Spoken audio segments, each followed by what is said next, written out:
possible more representative and reduce the number of people who don't know or refuse to say how they'll vote.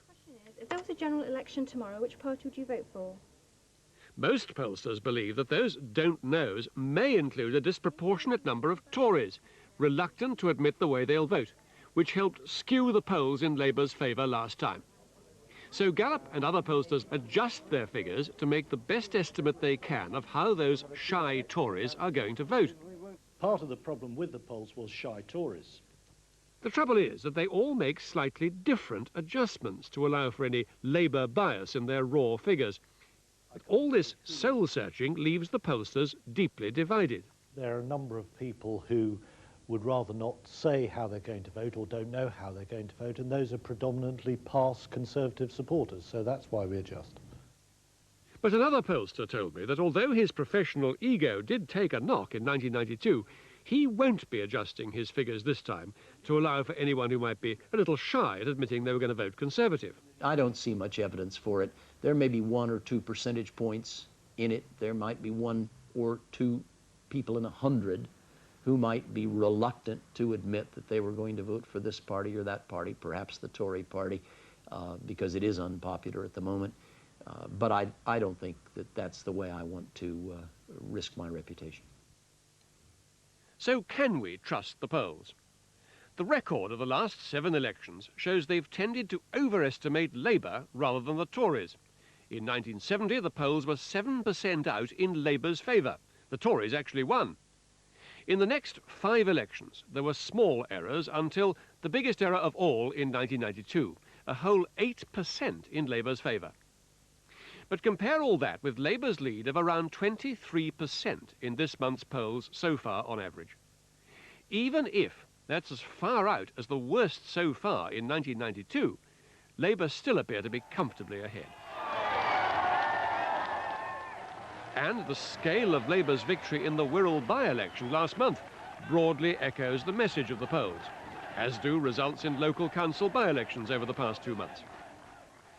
But until we get the people's real verdict on polling day, we won't be sure whether the polls have won back people's trust or have suffered another, perhaps fatally damaging upset. You must always assume in polling that the future will resemble the past. Sometimes the damn future comes and hits you in the face and does something different. One thing Labour will be hoping doesn't happen this time is the tendency for support to shift towards the party the polls suggest is the underdog.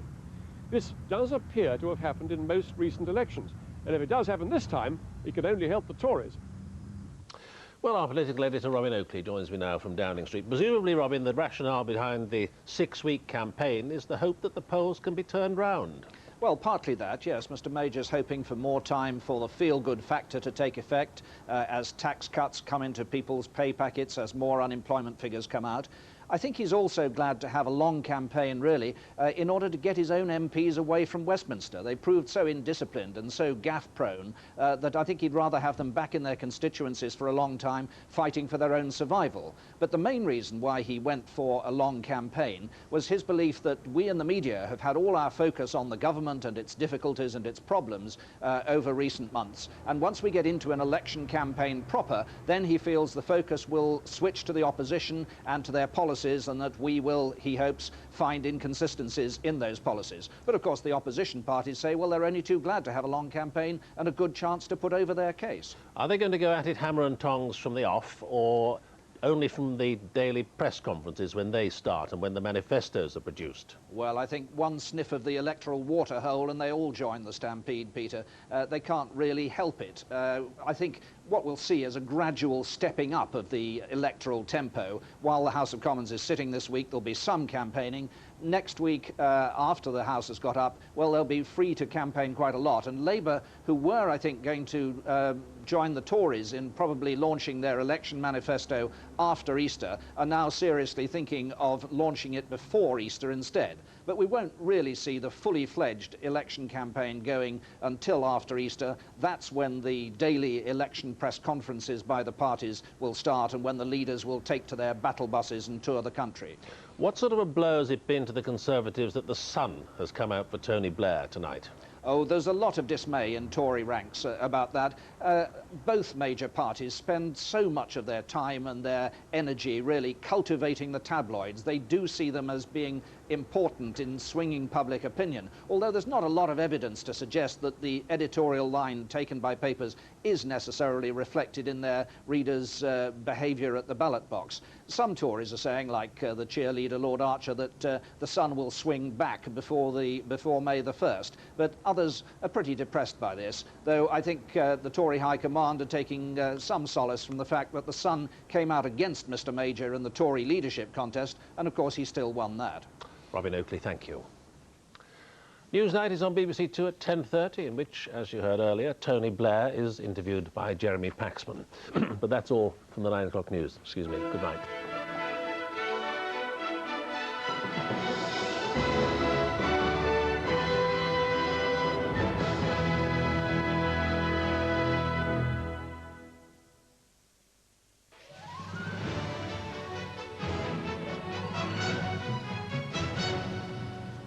Good evening. A hospital in South London has been accused of unforgivable failures in communication and appallingly low standards of documentation by an NHS inquiry. Donald Blevin almost died after he was wrongly discharged from intensive care at Kingston Hospital. He's now considering legal action.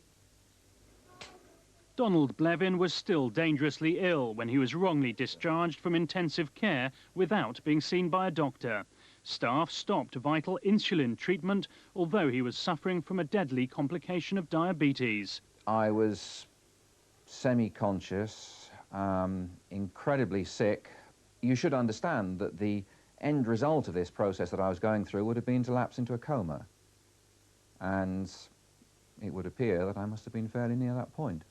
An independent inquiry found he almost died. It blames unforgivable failures in communication and very lax management for what it describes as the disturbing and inexplicable events of that night. The report reached what it called the chilling conclusion that although Mr Blevin survived, other patients may not.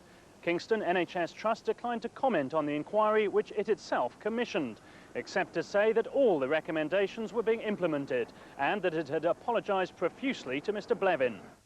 Mr Blevins is now considering suing the hospital for compensation, but insists his main concern is preventing the same thing happening again. James Westhead, Newsroom South East in Kingston. The amount of drugs seized by customs officers in the South East has risen by over 50% in the last year. Investigators say the figures show their intelligence network is becoming sharper. Sniffer dogs ferreted out more than £30 million worth of drugs in the South East in 1996. Among tightly packed lorries coming through Dover, they're speedy and effective in rummaging through trailers. But drug smugglers are resourceful too. This speedboat was spotted going out to follow a cross-channel ferry in rough weather. 12 kilos of cannabis packed inside this suitcase would be on the Ostend ferry and would throw this bag overboard. With it is this strobe light, which is for easy identification. The vessel overturned, capsized, and the driver was taken by our staff to hospital with severe hypothermia. At the Channel port, seizures of most hard and soft drugs increased dramatically last year. At the capital's 4 international airports too, the amount seized rocketed by more than 45%. We actually disrupted 96 criminal gangs, criminal organisations who were involved in targeting the UK with drugs. More than £200 million worth of drugs were seized at the South East's ports and airports. But even officially, it's accepted this is just 10% of the total targeted at Britain. Privately, customs officers say it could be much less. Robin Gibson, Newsroom South East, Dover. And that's it. Join us again tomorrow morning in Business Breakfast. Bye-bye.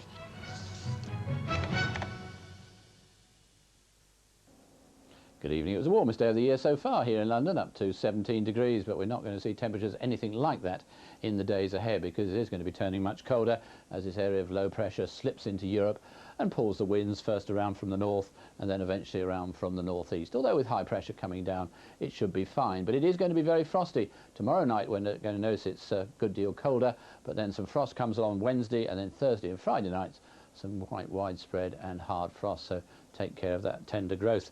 Tonight, though, a mild night just about everywhere, although turning somewhat colder in northwestern areas later on as some clearer weather arrives. But to begin with, a lot of cloud across the country, a little bit of rain and drizzle scattered around too. And as this clearer weather comes along, so it will be followed later on in turn by some showers. So Scotland and Northern Ireland tomorrow, bright, fairly breezy, some sunshine, showers right from the word go in western areas, and during the course of the day those showers will get heavier, more frequent, merging into longer spells of rain and spreading across to the east of Scotland as well.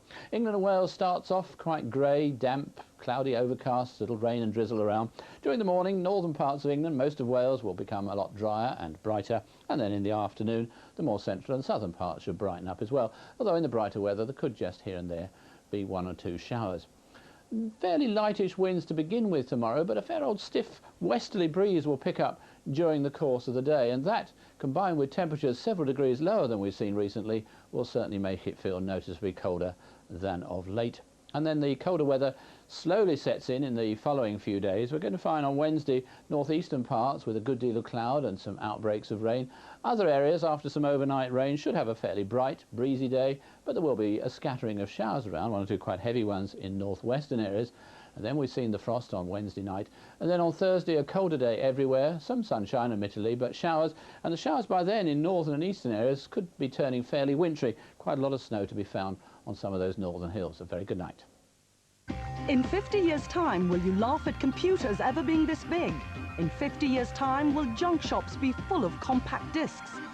In 50 years' time, will mobile phones just seem old hat? What seemed amazing yesterday is everyday today and could be tomorrow's museum pieces. Catch a glimpse of your future. Join the Tomorrow's World live event Wednesday at 7:30 on BBC1. There's a silent witness to every event. First impressions. Peter, please. But if you want to be certain you've witnessed the whole picture, she was having an affair. Separate the facts. Could just be a coincidence. Possibly. Probably. From the strictly personal. Look at you.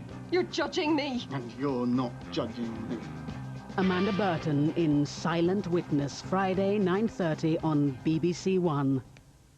Watch your backs, he's big, he's ugly, and he's got a chip on his fin. Jaws the Revenge, a little later than expected at 10:20. First on BBC1, Panorama, presented by Vivian White.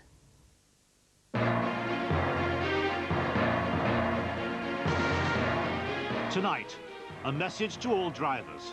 The future will be more expensive and more difficult than you could imagine. The love affair with the car may be over.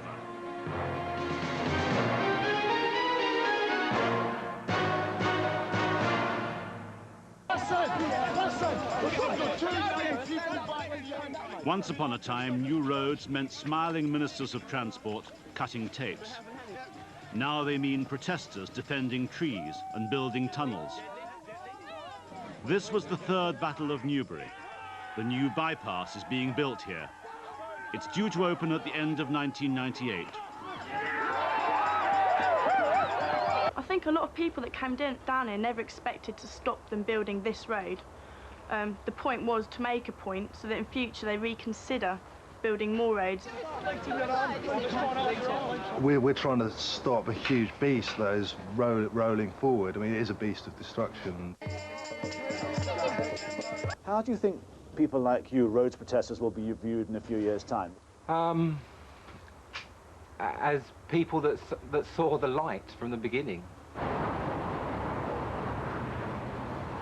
Motorists stuck in endless jams may not like the anti-roads message of the protesters, but what politicians from all the parties are now saying echoes the protesters' message. I think the protesters were right. They were right and they were there first. And you're lined up with them now? Yes, I would say I broadly was lined up with them in the sense that I, like them, take the view that you simply can't pander to infinite traffic growth. You can widen a road, build a new road, and the odds are it will be as full and congested in a very short space of time as it was previously. Money's been spent, but we're no further forward. It's rush hour on the M6. This motorway was designed to carry a total capacity of 80,000 vehicles per day by the year 2000. It's already carrying nearly twice that, day in, day out. Once upon a time, the solution to all this would have been to build another road. But building new roads has gone right out of fashion. Tonight on Panorama, the U-turn on roads policy and what that could mean for the motorist of the millennium.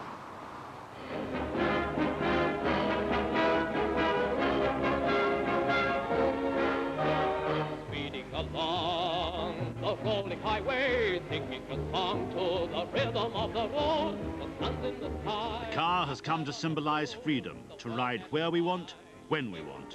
Happy when you're speeding along to the rhythm of the road. No one writes songs about this. The motorway box around Birmingham, the hub of Britain's motorway system. 60 miles built to cure congestion, now on the edge of gridlock. You going across? I'm going across. Not yet, not yet, not yet. Front of the Peugeot. OK. One on the shelf. The motorway police boldly go in search of a piece of metal, 2 foot square, which has fallen off the back of a lorry. For a few precious minutes, they have to shut down the motorway. The mission of the motorway police is to keep the traffic moving, but safely. Drivers swerving around debris like this are dangerous. How much of a tailback do you think you caused? Well, it would have probably caused a tailback in the region of 1 mile to 1.5 miles, which would have taken half an hour, 3/4 of an hour to clear. Your car park attendants, nearly. Nearly. Certainly at times I think we could dish out the ice creams and the refreshments quite successfully. Speeding motorists aren't the problem. Most of the time they're trying to get the traffic to move faster. What we have is a vehicle broken down in lane 2 of the M6. We had to close 2 lanes, lane 2 and 3 of the motorway, so as not to create an island of the broken down vehicle. If you drive on the motorway network in the West Midlands, you're on camera. 64 of them, constantly monitored and controlled. It's 8 o'clock, 3 lanes of absolutely solid motorway. Yeah. How far in mileage on the motorway? About 20 miles, I would have thought. 20 stationary miles? Yeah. And that's a normal morning? Yes, that's normal rush hour traffic. Bit silly calling it a motorway, really. Yes, yeah, I can't disagree. The police treasure this. A video of the motorist who got stuck so long in a jam on their motorway that he fell asleep and didn't realize it had ended until the police woke him up. As you come into work in the morning, in your own mind, what's a good day to look forward to here? On a good day, we can expect 2 to 4 hours of free-flowing traffic. That is in the daytime hours. Anybody who hasn't actually driven around Birmingham ought to try taking the M6 at almost any time of the day, but particularly around 3 o'clock in the evening until about 7 o'clock at night in either direction. I say try because they'll spend that entire time getting from one end to the other. And it is, in a sense, a rather chilling vision of what is to come. All this coming to a motorway near you soon. The jams are because there are over 21 million cars on our roads. By the year 2025, it's officially estimated there'll be around 32 million, half as many again. And that means miles of motorways gridlocked in the early years of the next century. But traffic congestion isn't new. First of all, tonight, Whitsun and the roads. The holiday motorist, the man who endures the long, impatient queues, wondering how far the jam stretches and whether there's any way round. Once motorways were seen as the solution to congestion.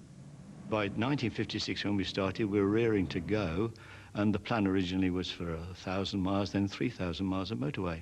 There'll be 2 carriageways, each 36 feet wide, with a 10-foot thing in the middle, what you call it, reserve in the middle, and then what they call, it's an odd thing, a hard shoulder.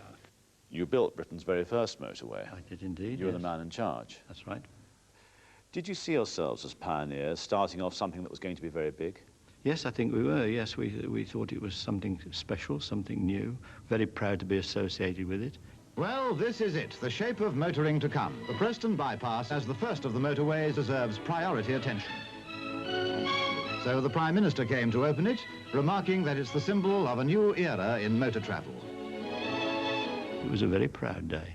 Before it opened, I had a run down this 8 miles, and I averaged 83 miles an hour. It was perfectly safe. Felt safe. Of course, there's no other traffic on the road. If you overshoot the turning point, don't try to do this. Reversing and turning on the motorway is an offence which could cost you £20 in a magistrate's court. This is also an offence. Motorways are for motoring, not for parking and picnic parties. There was no question of lying down in front of tractors in those days. People were supportive. They weren't anti, they were pro. I'm putting all my eggs in one basket. I'm betting everything I've got on you. Britain modernised itself with motorways. 8 miles in 1959, now nearly 2,000. Journey times slashed. If my baby don't come through. I think that perhaps history might decide that our motorway system in this century was the biggest single contribution to our economic well-being.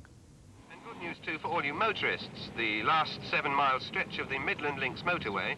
The logic: forecast how many people wanted to drive from A to B and build them a road. Walker, the Secretary of State for the Environment.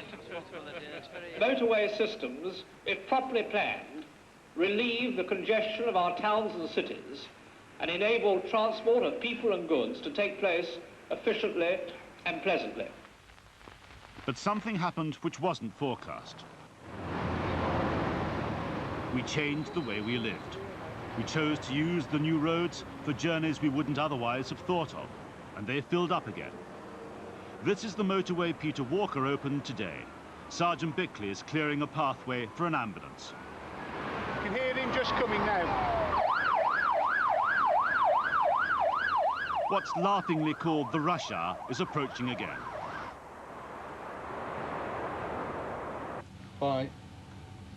The traffic is building up around about Junction 8 northbound on the M6 at the moment. And we expect that to get worse in the not too distant future. So it's 3:15 now. What are you expecting?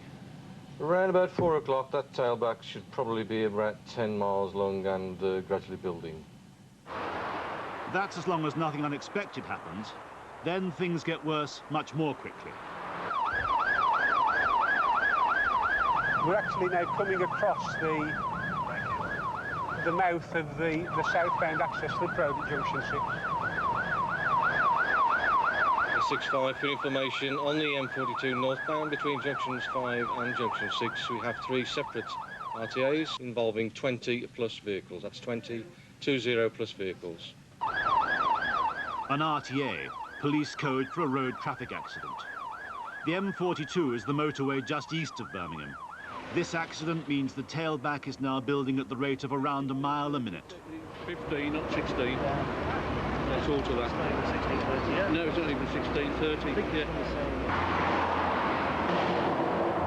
As I was coming up in the outside lane pretty steadily, they all just locked up in front of me, so I moved over into the middle lane, and then a lady in the Golf here was banged into the middle lane in front of me, and I just went into the back of her. It's not really the time to ask you, but what do you think about motorway congestion? There's just too many cars on the road.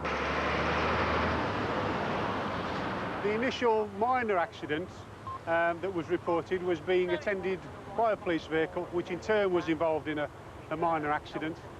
As a result of that accident, the consequences of that were that we had a further 20 vehicles involved in a totally separate incident. As you can see now, that has caused quite chaotic traffic conditions, both northbound and southbound. And those fellows just slowed down to have a look. Those are what we term as the rubberneckers. There is no reason why they should be slowing down whatsoever. Basically, it's down to morbid curiosity at the end of the day. And what started as a minor incident took hours that night to clear. Is it getting better or is it getting worse? Over the years, it is definitely getting worse. As I say, the rush hour now is extended. we get congestion at times of the day we wouldn't even expect. So generally, we've got more work to do to keep it flowing. Are you losing the battle? Speeding along the rolling highway, singing a song to the rhythm of the moon. The sun's in the sky, a heaven aflow, the world passes by, you feel so. Mrs. Thatcher equated car ownership with individual rights. At the end of the 80s, her government embarked on a £12 billion road building programme. But serious doubts were emerging. It works out at about £6 million a mile. Do you think that's money well spent? Yes, I do. You just cannot wish the car away. You have to accommodate it. And you have to, therefore, improve the road system. We're not going to do without a great car economy. I find some people thinking of the environment really in quite a kind of airy-fairy way, as if we could go back to some village life. But in Middle England, a green rebellion was brewing. They were drovers' trackways down from the top of Twyford Down into Winchester. On Twyford Down, above the medieval city of Winchester, the environmentalists went into battle against the M3. And Chris Gillam, an industrial scientist, discovered direct action. Downland valleys, which were so beautiful, heart-rendingly beautiful. And then, you see, we come to this. Look at it now. I mean, that's what we've got instead.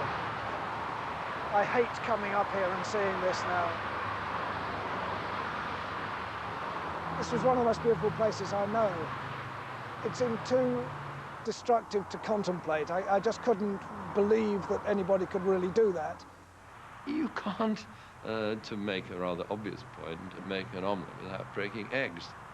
Something had to give. For 20 years, we'd built a motorway from London to Southampton that stopped 2 miles north of Winchester and restarted 2 miles south.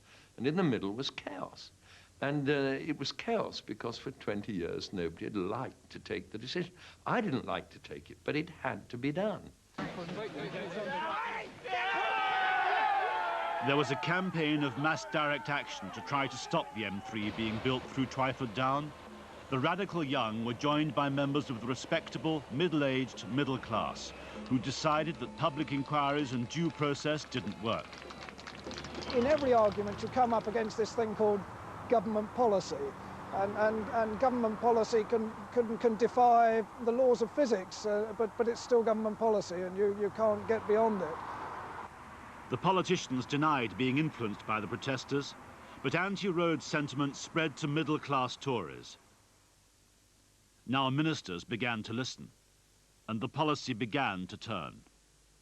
The protesters had a message which was fundamentally the right message, namely that we could not go on simply pandering infinitely to increased car use and traffic growth, that we had, in however sophisticated a way we could devise, to come to terms with managing traffic, perhaps even seeing traffic volumes reduce. Now, that was a sea change. They were the first to say it. However they did say it, they got it right.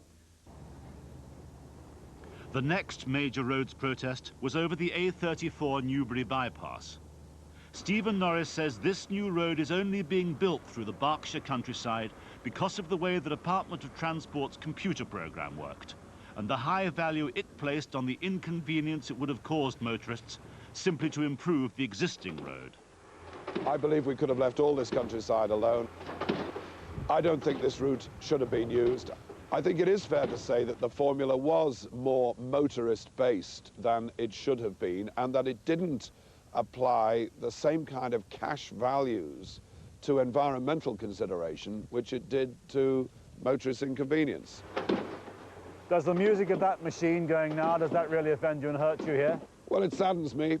The machine will stop in due course. The new road will be made as acceptable as we can. The Highways Agency plants more trees than the Forestry Commission these days. Oh, they'll do their best. They'll do a very, very good job. They're very conscientious and they're very professional people. But the real sadness is that the system that we use, painstaking as it is, exhaustive as it is, incredibly lengthy as it is, it's been going now for 20 years choosing a route for the Newbury bypass, nonetheless comes up with this option. That, I think, in the end, we all have to reflect on and consider is a less than ideal solution to this sort of problem.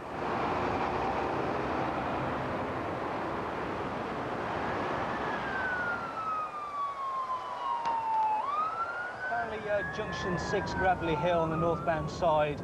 A car has suddenly burst into flames. The reason isn't known yet. So we've got a crew there. The scene is already coned out for us. Oscar 9 is now with the vehicle just north of 4. So assuming the best, assuming that no one's hurt and that it's been just a vehicle fire, still it has completely gridlocked the system already.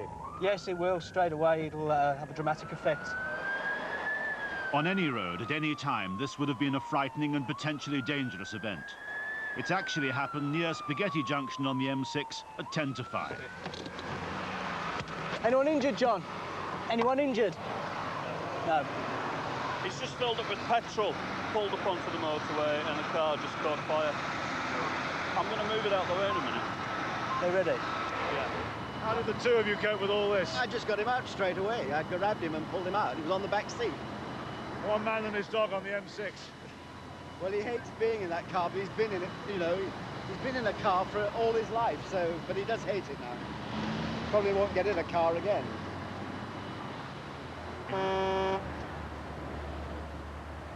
For 40 years, the Department of Transport discounted mounting evidence that building roads didn't seem to solve the traffic problem. In 1992, a government committee asked an awkward question. Could new roads create new congestion?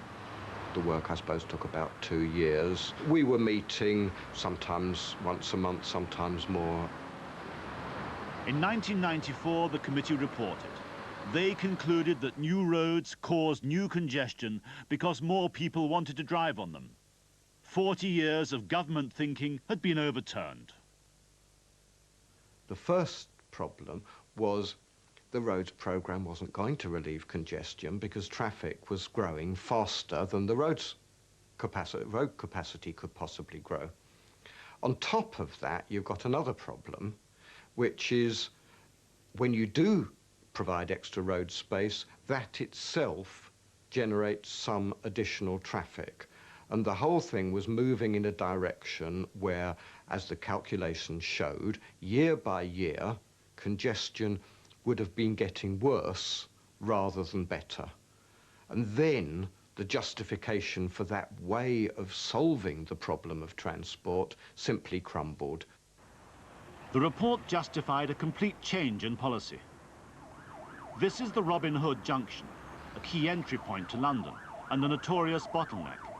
Millions were due to be spent here on underpasses and bridges to speed the traffic through. Yes, all costed, all permissions, obtained, ready to go, effectively. Stephen Norris scrapped this scheme, and others as well. Ministers no longer believed they could build their way out of congestion. Really here, all we would have been doing is spending many millions of pounds shifting the traffic jam about 500 yards further up the road. We should actually be managing traffic in cities, not encouraging it to come in even faster than it's coming at the moment. So every time the traffic backs up here at the Robin Hood roundabout, that's a monument to Stephen Norris. Afraid so. And a new transport secretary arrived. Sir George Young, the bicycling baronet, a former member of Friends of the Earth, was ready to cut the roads budget. I don't think it would have been a sustainable transport policy to have gone on and on, building more and more roads at public expense. I don't think that was defensible in environmental terms or in transport terms, let alone the cost of it.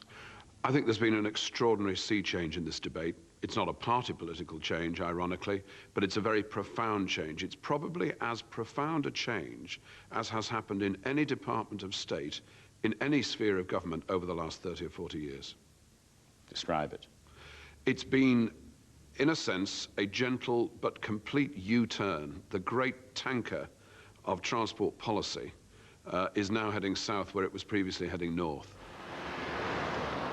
The way ahead for motorists after the policy U-turn could be slow, expensive and short. Instead of new roads, reduce speed limits on existing motorways. Roads where you have to pay to drive at all, and where you have to pay most to travel when you really want to. Now, is it the case, as I hear has been suggested, that you're going to have toll charges on some of these roads? It was done before the war with the Mersey Tunnel. I can't see there's much harm in that myself. Politicians stepped back from charging when Britain built its motorways, but the technology is now available to make motorists pay tolls to cut congestion without them even having to stop. The pay-as-you-go motorway is being tested now at the Transport Research Laboratory. All you'd need is a little box in your car and a smart card, which you might buy from the post office. When you enter your smart card, which is simply an electronic chip card, which acts as an electronic purse, into the unit powers up, simply displays the amount of credit on the card, and then goes to sleep. As you drive around through an electronic gate, essentially, over the motorway, the unit will power up, deduct a small charge from the smart card, and then you continue on your journey. And the charges could be varied throughout the day, literally to price motorists off the road when it's most congested. I think the debate is about getting better value out of the roads we've already got, using them more intelligently, driving up the capacity, rather than an endless programme of more motorways. Driving up the capacity? Improving the throughput of the existing roads, giving drivers better information. And that's politician speak for more cars being squeezed along existing roads? Well, you say it's politician speak. It's encouraging industry to use the motorways out of peak, perhaps at night, when they're less congested. It's giving drivers... pricing to use the... Encouraging pricing to do the same thing? If we go ahead with tolling, you can certainly use tolling to give signals about when it's cheaper to use the road. And this is what happens in the car of the future, on the road of the future, if you try not to pay your electronic toll. The cameras scan and record your vehicle's number plate. The computer stores the information. You become a violator. Today's motorway network would be closed to you without a paid-up smart card. This would be a premium fare for a premium service, paying a bit more, but it is a safer, faster, more reliable road. And that's the basis on which people would pay a little bit more to go on it. And you can see yourself as a politician selling premium fares on premium roads? Well, we've said that subject to the technology being right and subject to getting the legislation through Parliament, in principle, we're in favour of motorway tolling. Do you think that in 20 years' time people will look back and say, goodness gracious me, do you mean to say you actually travel for free on the motorways? I think, yes. I think it will be recognised that across the world it will be a way of successfully managing this country's and many other countries' motorway and road networks. Now leave the motorway and try driving into the city. A relentless, unadvertised war is being fought against car driving. G1 is 25 seconds and G3 is 11 seconds. Birmingham, Car City, was built to accommodate the motorist. Now in the city's traffic control room, computers, cameras, 200 sets of traffic lights are being gradually weighted against motorists commuting into the city. Well, going back into the 70s, the car was king. The emphasis now is moving away from the car to other forms of transport. And in the future, will you be able to tweak your computer systems here to say no to motorists as they drive into Birmingham when you would have said yes before? Yes, it would be possible to actually create traffic queues and prevent motorists from entering the city if it was so desired. And do you think that's the sort of thing that you might do in the future? We have no plans at present, but it is possible to do it, yes. And then you have to park. Motorists who try to commute into Birmingham now face the ultimate deterrent. New office blocks without car parking to stop you driving in. Under the new rules, new office developments can only have a tiny number of parking spaces, far less than before. Then the council works out how many spaces they would have allowed under the old rules. And then they charge property developers £3,000 for each parking space that they can't have. That money goes into public transport schemes. We are going to charge you or ask you to pay as part of an agreement that sum of money that will not be just put into some general pot, but will be used for specific improvements in car parking in the area or in public transport. Yes. And you expect me to pay you for spaces that I can't have, so my people can come in by public transport when I want them to come in by car and park in my offices? I expect you, as a developer, to work with us in the way I've described to improve the infrastructure for public transport and for essential users of cars. And what do you expect me to say to that? I expect you to have a sensible long-term view, because you know that if we all go down that route, we can have a city that works. but that if we just let the thing go as it is now, we shall have a city which is completely congested by traffic much of the day. Councillor Coulson, you must be having some fascinating conversations at present with property developers. Yes. 50 towns now have policies like Birmingham's, backed by the government, which is now enthusiastically but quietly embracing policies to stop us using our cars. The government is even supporting a bill in Parliament.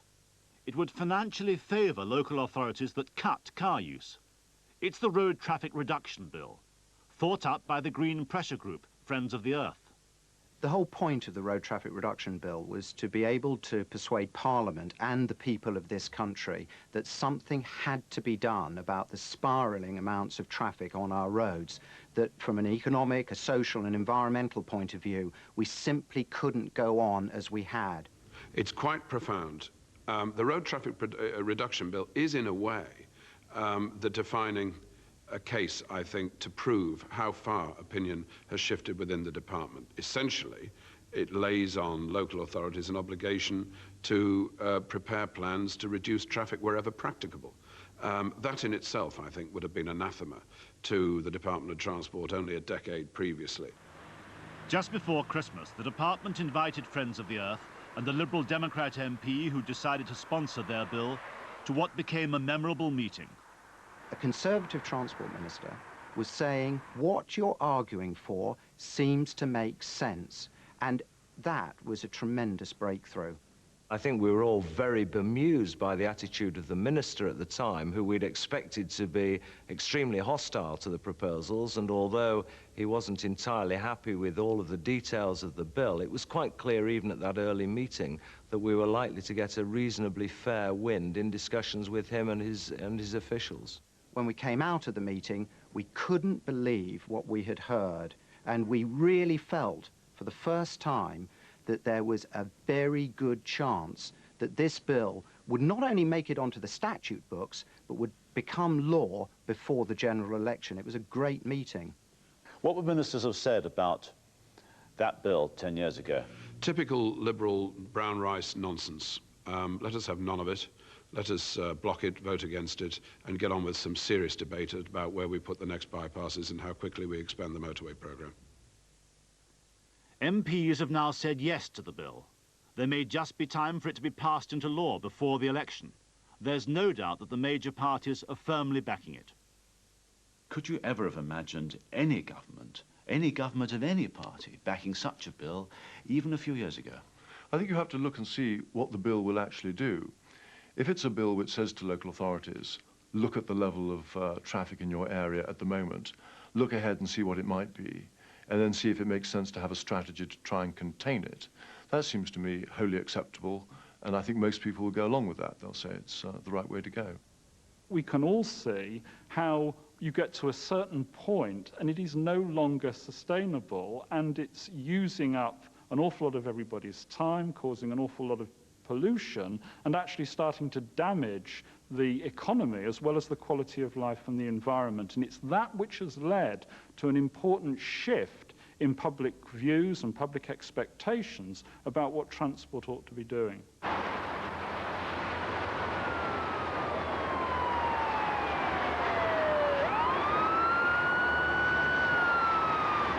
A normal Friday. All you need is a catalyst, something to get it going. And once it starts, it continues, unfortunately.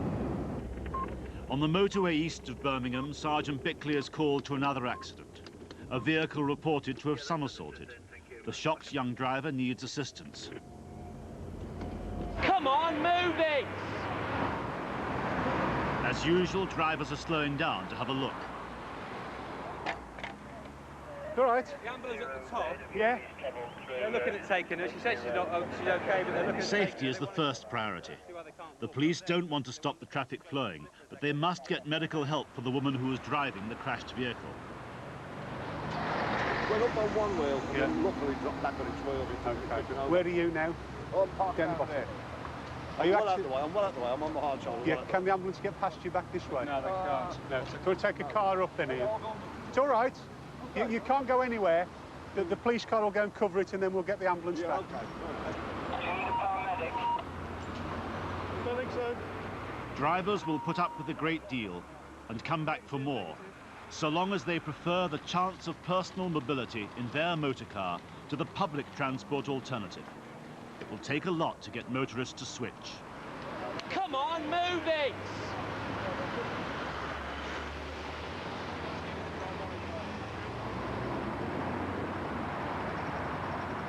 If you want to get motorists out of their cars, then it isn't enough just to cancel new roads.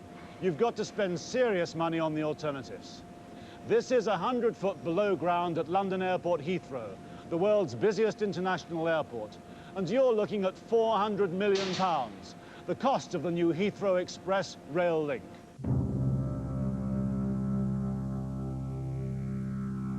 Next year, 100-mile-an-hour trains will use this tunnel to Heathrow Airport.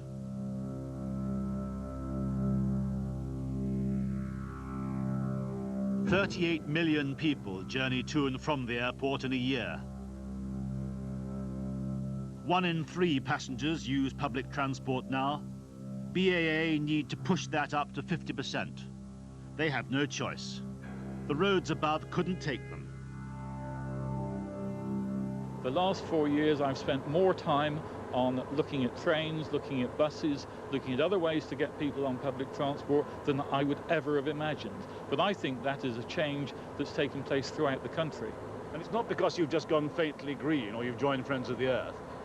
It's a very hard commercial decision. In order to survive and compete in the future, we have to give a high quality of service. A high quality of service does mean taking people off the road, does mean giving them very good public transport. If there wasn't this hole in the ground behind us here, this tunnel, would people be able to get into your airport in the next century in the numbers you want? Really? No. They would not. To get motorists out of their cars, BAA is having to spend heavily.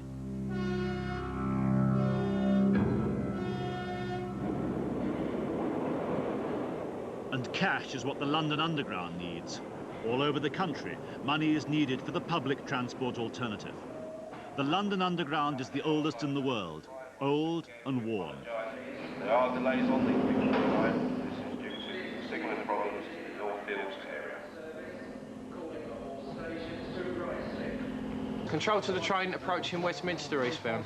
Train approaching Westminster eastbound. Remain in the platform there, please. The Earl's Court signal box is one of the keys to the network. It's 40 years old. It needs replacing. So do trains, track and tunnels. There's an investment backlog of £1.2 billion on the London Underground. In the last budget, the funding they were expecting was cut. He was 3 minutes late. 3 minutes late? He was held at... oh, you're talking him. Putty Bridge, Bob. Oh, I couldn't do any more than that. It's so old now. It's just gone, the equipment. Just gone? Yeah. I suppose it's like comparing a wax cylinder to a modern-day CD, really. That's a sort of comparison to make, because this is truly primitive. As people travel through, do you think they've got any idea that they're getting by despite the condition of the signal box? No, they probably haven't, actually. I mean, I come through every morning myself, so I look at their faces as we get stopped. And I don't think they know the reason, and the reason they get stopped is that it is an old-fashioned system which does not optimize the flow through the junction. On the other hand, it does ensure we don't actually hit another train. Well, that's a good thing. You attempted to say to them as their train comes to a stop, I'm the chairman of London Transport, it's a clapped-out system, it's a clapped-out signal box which just stopped your train. Well, it might be rather risky if I did that. But true? It would be true. So things keep on going wrong. The London Underground's main power station is over 90 years old.